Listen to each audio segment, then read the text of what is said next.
I want to discuss some interesting concept which can be useful for JEE Advance. Means also it can be useful.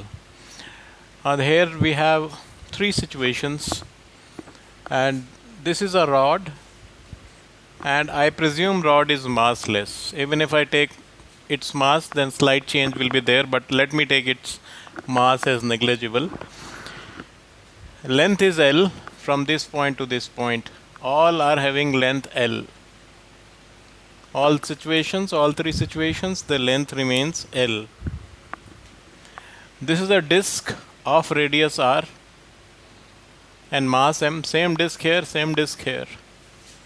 I have placed this disk just at the bottom of the rod by three different methods. Method 1,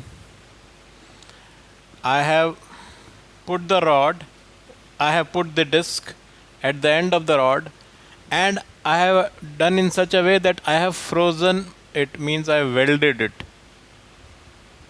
So it has been welded. In this situation, I have put the disk, as you can see in the diagram, at the bottom, and it is free to rotate. There is a fourth situation also. Until you do that situation also, this is the fourth one. I'll explain it when I come to it. Here this is free to rotate on its axis. Mass is M, radius is R. Here same radius, same mass. I have fixed this with this rod, and it is free to rotate. It is free. It is free. It is welded, and here it is welded. Same radius R, mass M. What will be the time periods in these situations, whether it is same, whether it is different, why it is different? Think over it. Let me give the hint also, otherwise I will have to make a separate video again. What is the concept involved in this problem? The concept involved in this problem is rigid body. Now, rigid word can be confusing. Just because it is not weld, it doesn't mean it is not rigid. Let me take first these two cases, and then I will take these two cases. I'll just explain the concept, you do it yourself.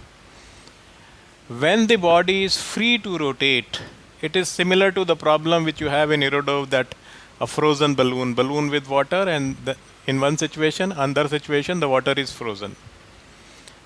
I just made it in a different way. So it is free to rotate. So when it will swing as a pendulum,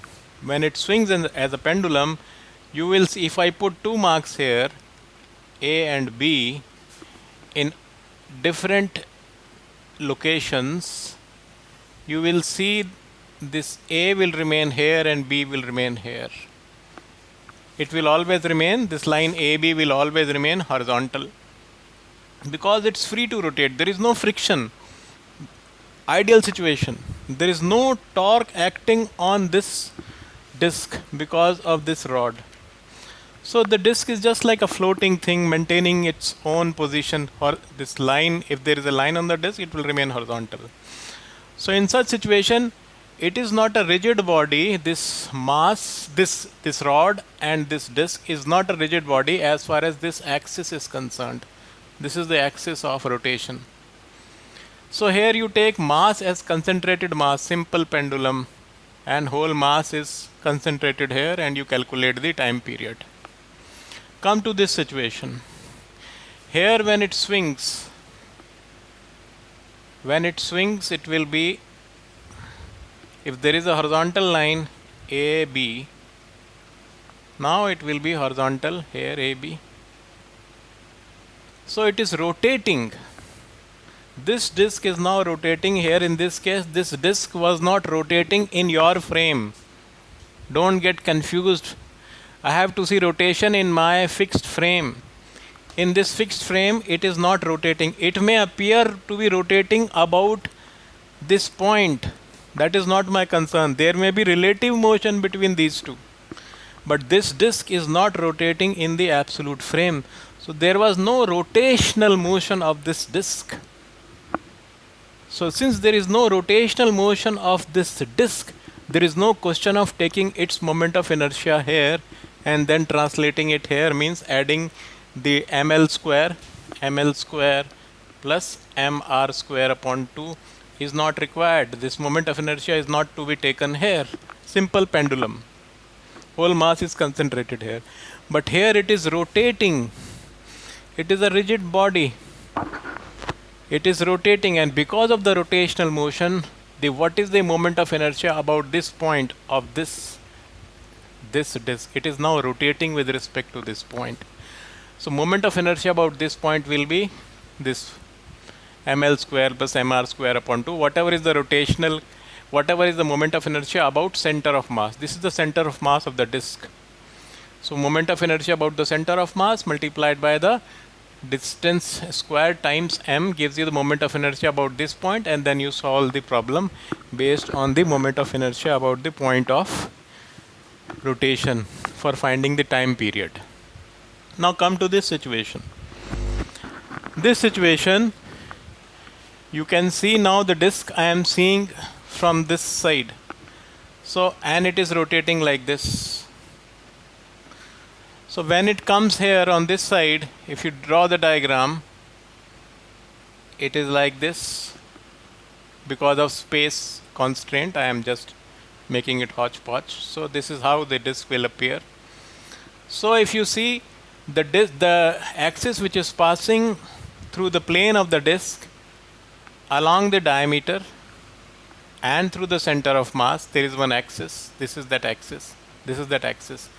Along that axis it is rotating because of this rod. So even if it is free to rotate in this axis, it is being forced to rotate along the axis passing through its plane and passing through its center of mass. So you have to take moment of inertia of this disk about this point O. So that will be ml square plus what is the moment of inertia of the disk about the diameter passing through it. Just apply the perpendicular axis theorem and you can get I, this is I, twice I is equal to mr square upon 2. So I is mr square upon 4 plus mr square upon 4. I am just doing roughly. So this will be the moment of inertia and you calculate. This is here, it is weld. So this is just to confuse. It doesn't make any difference because I am swinging it in this direction. I have no concern with this rotation. I am not rotating also. So whether I weld it or I don't weld it, it is a rigid body as far as this axis of rotation is concerned. Because of this arrangement which is there, it is being forced to rotate. So whether it is weld or not weld, you have to take this, and in these two cases you have to take different situation as I have already mentioned.